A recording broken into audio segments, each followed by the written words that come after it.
If your legs feel heavy, tired, or achy by the end of the day, or if you've noticed strange tingling, swelling around the ankles, or that your feet are always cold, your doctor might have told you it's just part of getting older, that there's not much you can do besides compression stockings and keeping your legs elevated.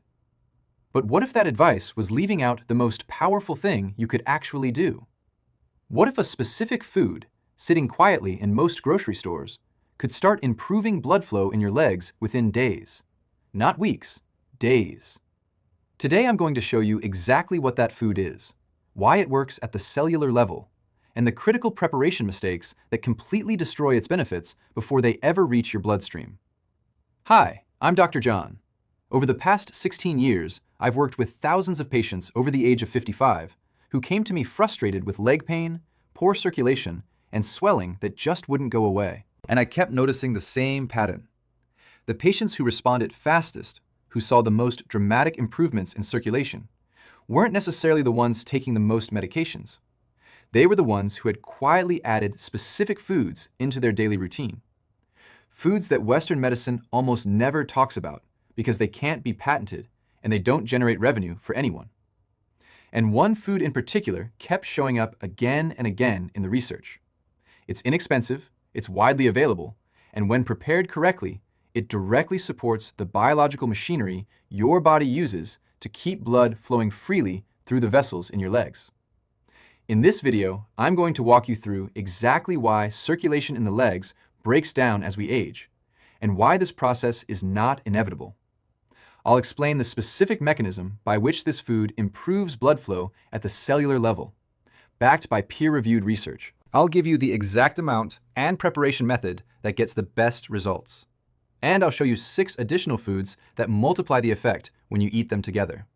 Before we dive in, if you've watched a few of my videos and haven't subscribed yet, please take 2 seconds to do that now. It's free, and it helps this channel reach more seniors who are looking for real, science-based answers instead of generic advice. Thank you. Why circulation in the legs gets worse with age. Let's start with the basics, because understanding why circulation breaks down is the key to fixing it.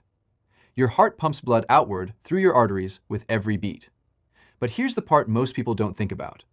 Getting that blood all the way down to your feet and then back up again is an enormous job. The blood in your legs has to fight gravity on the return trip. And to do that, your body relies on several systems working together. The first is the health of your blood vessel walls themselves.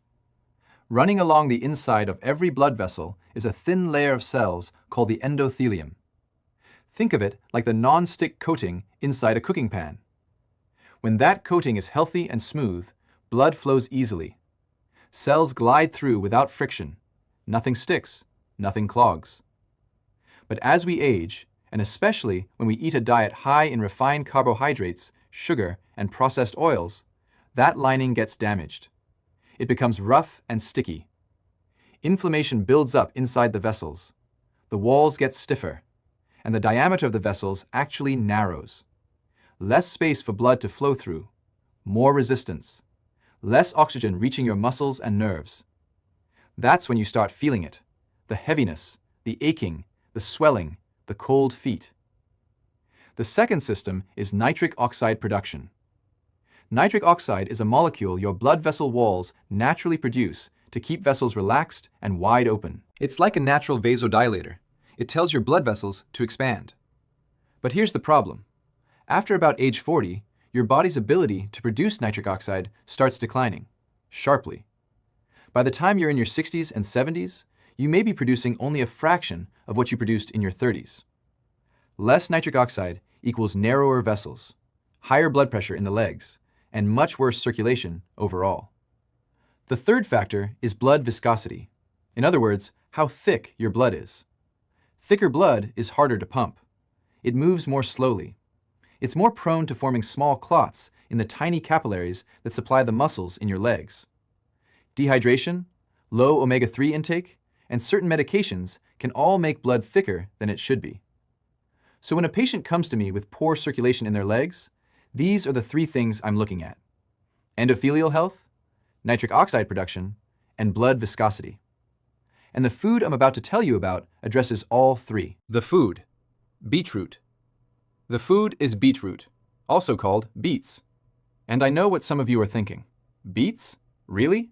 That's it? Yes. Because when you understand what beets actually do inside your body, you'll realize this isn't folk wisdom. This is hard biochemistry. Here's the mechanism. Beets are extraordinarily rich in a compound called dietary nitrates. When you eat beets, those nitrates are absorbed into your bloodstream and carried to your salivary glands, where bacteria on your tongue convert them into nitrites. Those nitrites then enter your digestive system, where they are further converted into nitric oxide, the exact molecule your blood vessel walls have been struggling to produce enough of. This is not a small effect. A landmark study published in the journal Hypertension found that drinking 500 milliliters of beetroot juice, roughly 2 cups, produced a significant reduction in blood pressure within just 3 hours. And the effect was sustained for up to 24 hours after a single serving. Not 3 months of supplementation, 1 serving. But here's where it gets even more specific to circulation in the legs. Researchers at the University of Exeter measured blood flow to the muscles of the lower limb before and after subjects consumed beetroot juice. Using a technique called near-infrared spectroscopy, they measured oxygen delivery to the muscles in real time. The result? Muscle oxygen uptake improved significantly in the beetroot group. The muscles were getting more blood, more fuel, working more efficiently with less effort. For seniors, this is critically important, because poor circulation in the legs isn't just uncomfortable, it accelerates muscle loss. When muscles don't get enough oxygen-rich blood, they start to waste away. They fatigue faster. Recovery takes longer. Falls become more likely. Beetroot's ability to restore oxygen delivery to the legs directly combats this cascade. A third study, published in the Journal of Applied Physiology, found that dietary nitrate supplementation from whole beets and beet juice reduced the oxygen cost of walking in older adults. In plain English, the same walk that used to tire them out now required less effort. Not because they got fitter overnight, because their blood was flowing more freely. How much to eat and how to prepare it. Now let me give you the practical details, because this is where most people get it wrong. Whole roasted beets, 150 to 200 grams daily. That's roughly 1 medium-sized beet. You can eat it warm or cold, sliced into salads, blended into soups, or simply on its own. Roasting beets concentrates the nitrate content and improves the flavor dramatically. It brings out a natural sweetness that most people genuinely enjoy once they try it. Beetroot juice, 250 ml daily, about 1 cup. Look for cold-pressed, unpasteurized juice when possible. This is important. Pasteurization involves heat, and while it doesn't destroy the nitrates themselves, it does kill the beneficial bacteria on the beet's surface that help kickstart the nitrate to nitric oxide conversion before the juice even reaches your body. Here is the most important preparation mistake to avoid. Do not use antibacterial mouthwash before eating beets or drinking beet juice. This sounds strange, but there is real science behind it. Remember I mentioned that bacteria on your tongue convert dietary nitrates into nitrites? A study published in Free Radical Biology and Medicine found that when subjects used antibacterial mouthwash before consuming dietary nitrates, the blood pressure lowering effect was almost completely eliminated. The mouthwash wiped out the bacteria needed to start the conversion chain. If you use mouthwash, do it at night, not in the morning before breakfast. Second mistake, don't cook beets at very high heat for extended periods. Boiling whole beets for longer than 45 minutes significantly reduces nitrate content. Roasting at 200 degrees Celsius or 400 degrees Fahrenheit for 40 to 45 minutes is ideal. Or eat them raw, grated into salads. Raw beets have the highest nitrate content of all. Third mistake, don't combine beet juice with antacids. Antacids raise the pH in your stomach and can interfere with the final conversion of nitrites to nitric oxide, which happens in the acidic environment of your gut. If you take antacids regularly, talk to your doctor about timing. Taking your beet juice 2 hours away from antacid use is a reasonable approach. The other 6 foods that multiply the effect. Beetroot is the anchor food, but the research is clear that certain other foods work synergistically with dietary nitrates to make the whole system work better. Here are 6 of them. Food 1. Leafy dark greens, particularly spinach, arugula, and kale. These greens are, pound for pound, even higher in dietary nitrates than beets. Arugula in particular has one of the highest nitrate concentrations of any food on earth. Adding a large handful of arugula or spinach to your salad or smoothie alongside your daily beet serving creates a powerful nitrate stack that keeps nitric oxide production elevated throughout the day. A serving is 1 large cup of raw greens or half a cup cooked. Eat them at lunch or dinner. Spreading your nitrate intake across the day maintains steadier nitric oxide levels than consuming everything at once in the morning. Food 2. Fatty fish, salmon, sardines, mackerel. Omega-3 fatty acids do something very specific for leg circulation that dietary nitrates alone don't fully address. They reduce blood viscosity. They make your blood physically thinner and easier to pump through narrow capillaries. They also reduce the stickiness of platelets, the cells that clump together to form clots, which matters enormously for people at risk of peripheral artery disease. A major analysis published in the journal Circulation reviewed data from more than 40,000 patients and found that regular omega-3 consumption was significantly associated with improved peripheral blood flow and reduced risk of peripheral artery disease. Aim for 3 servings per week. Grill, bake, or poach. Never deep fry, as high heat frying oxidizes the omega-3s and turns a helpful fat into a harmful one. Food 3. Pomegranate. Pomegranate contains a unique group of compounds called punicalagins, which have been shown in multiple studies to protect and restore the endothelial lining of blood vessels, that non-stick inner coating I described earlier. A study published in Clinical Nutrition found that daily pomegranate juice consumption over 3 months significantly improved flow-mediated dilation, a clinical measure of how well blood vessels expand and contract in patients with heart disease. For legs specifically, improved endothelial function means vessels can expand more readily in response to increased demand. When you stand up from a chair and your legs suddenly need more blood, healthy vessels dilate quickly. Damaged vessels respond slowly, or not at all. That's when you feel the rush of heaviness or dizziness. Eat the seeds directly. They contain the highest concentration of punicalagins. Or drink 100 milliliters of pure pomegranate juice daily. Avoid products with added sugar, which actively harms the endothelium you're trying to repair. Food 4. Garlic. Garlic contains a compound called allicin, released when you crush or chop a fresh clove.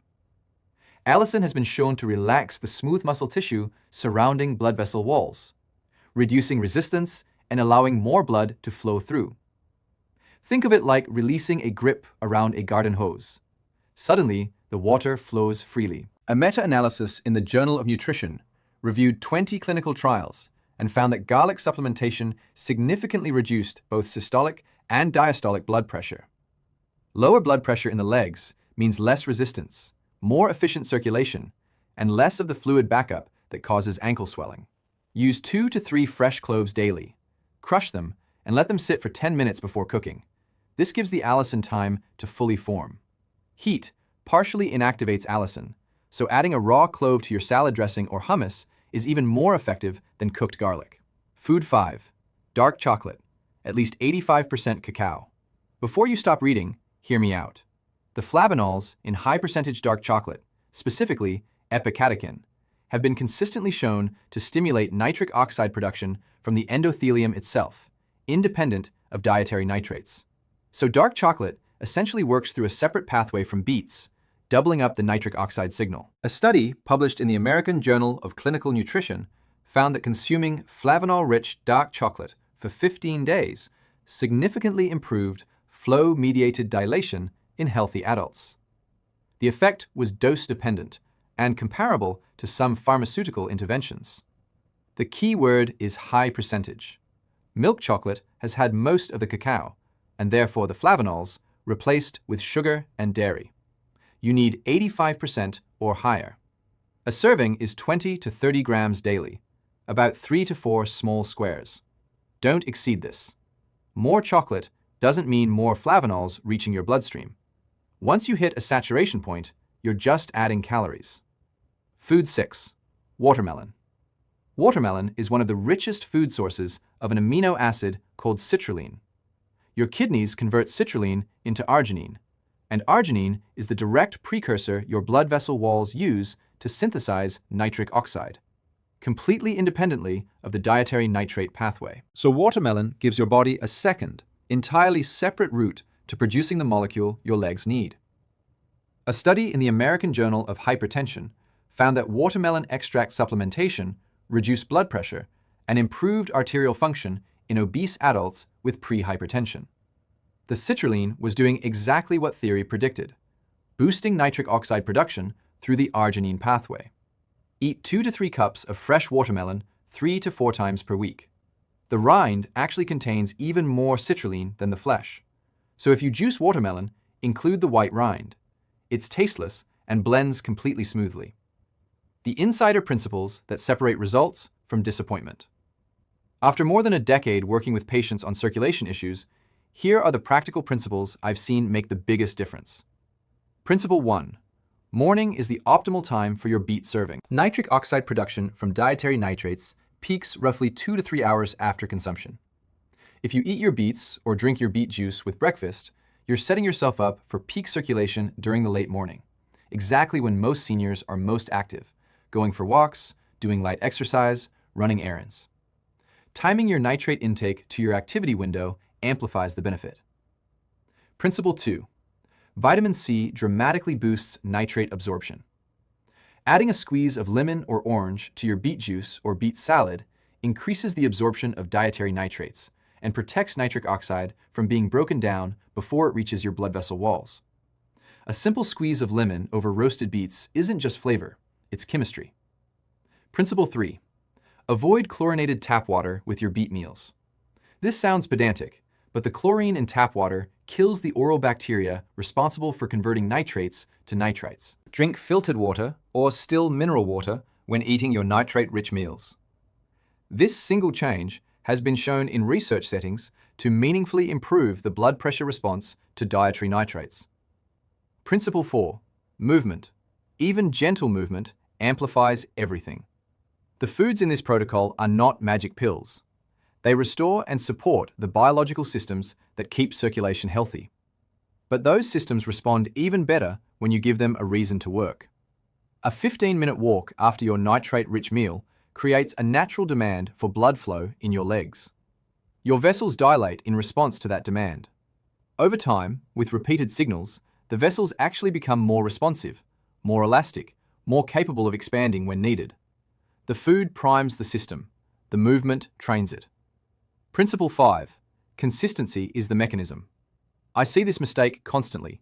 People try beet juice for 3 days, feel marginally better or not at all, and stop. The research showing significant improvements in blood flow is based on daily consumption over a minimum of 2 to 4 weeks. Your endothelial cells don't repair overnight. The bacteria colonies in your oral microbiome that convert nitrates don't multiply overnight. The smoothing and widening of vessel walls doesn't happen overnight. Give this protocol at least 30 days before making any judgment about whether it's working for you. What you're building is not a quick fix. It's a biological infrastructure upgrade. The common mistakes that kill the results. Mistake 1. Relying on nitrate supplements instead of whole foods. The research consistently shows that whole food sources of nitrates outperform isolated supplements. Whole beets and beet juice deliver not just nitrates, but also betaine, betalains, potassium, and fiber that all contribute to circulatory health through pathways that a nitrate capsule simply can't replicate. The whole food is the sum of its parts. The supplement is 1 page from the manual. Mistake 2. Eating these foods alongside a high-sodium diet. Sodium causes blood vessels to constrict and fluid to accumulate in the tissues, the exact opposite of what you're trying to achieve. If you're eating beets every day, but also eating processed foods, deli meats, canned soups, and restaurant meals loaded with sodium, you're fighting yourself. Reducing sodium intake below 1,500 milligrams per day is one of the most powerful single steps any senior can take to improve leg circulation. The foods in this protocol work best in a low-sodium environment. Mistake 3. Not drinking enough water. Blood that is even mildly dehydrated becomes thicker and slower moving. No amount of dietary nitrate can compensate for chronically thick blood caused by insufficient hydration. Seniors are especially vulnerable to dehydration because the thirst sensation weakens with age. You don't feel thirsty even when you genuinely need water. Aim for 6 to 8 glasses of plain water daily, separate from caffeinated drinks. If your urine is darker than pale yellow, you are almost certainly dehydrated. Mistake 4. Giving up because of beet color in the urine. This is harmless. Beets contain pigments called betalains that pass through your kidneys and turn urine or stool reddish pink. It is completely benign and temporary. It is not blood. If you stop eating beets because of this, you are abandoning one of the most powerful circulation tools available to you over a cosmetic side effect. Continue the protocol. The color is just pigment. What to expect and how to measure progress. Unlike weight loss, improved circulation isn't always visible in a mirror. So let me tell you what to look for, because if you don't know what you're measuring, you'll give up before you see results. In the first week, many people notice that their feet and ankles feel less swollen by the end of the day. This is one of the earliest signs of improving venous return. Blood is being pushed back up from the legs more efficiently, so less fluid accumulates in the lower limbs. In weeks 2 to 3, patients commonly report that their legs feel less heavy and fatigued during walks. They can walk further before needing to rest. Some notice their feet are warmer, a direct sign of improved blood delivery to the extremities. By weeks 4 to 6, the more significant changes often become measurable. If you have a home blood pressure monitor, and I strongly recommend that you do, check your blood pressure every morning before eating. For many people, consistent adherence to this protocol produces a measurable reduction of 5 to 10 points in systolic pressure. That is clinically significant. That is the kind of change that reduces risk of stroke, reduces kidney stress, and takes real load off your heart. Take notes. Write down how far you can walk before your legs ache. Write down your ankle circumference each morning before getting out of bed. Write down your morning blood pressure reading. These numbers tell you more than how you feel on any given day, because how we feel fluctuates. Numbers don't lie. If this video was useful to you, I need 2 things from you right now. First, share it with a parent, a spouse, a friend, someone who has been dealing with leg pain, swelling, or poor circulation and has been told there's nothing they can do.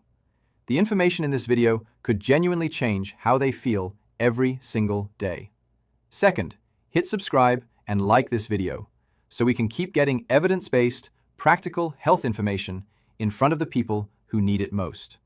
For deeper dives into nitric oxide, endothelial health, and what else you can do to support cardiovascular function after 55, check out my other videos linked on screen. Take care of your legs. They carry you everywhere.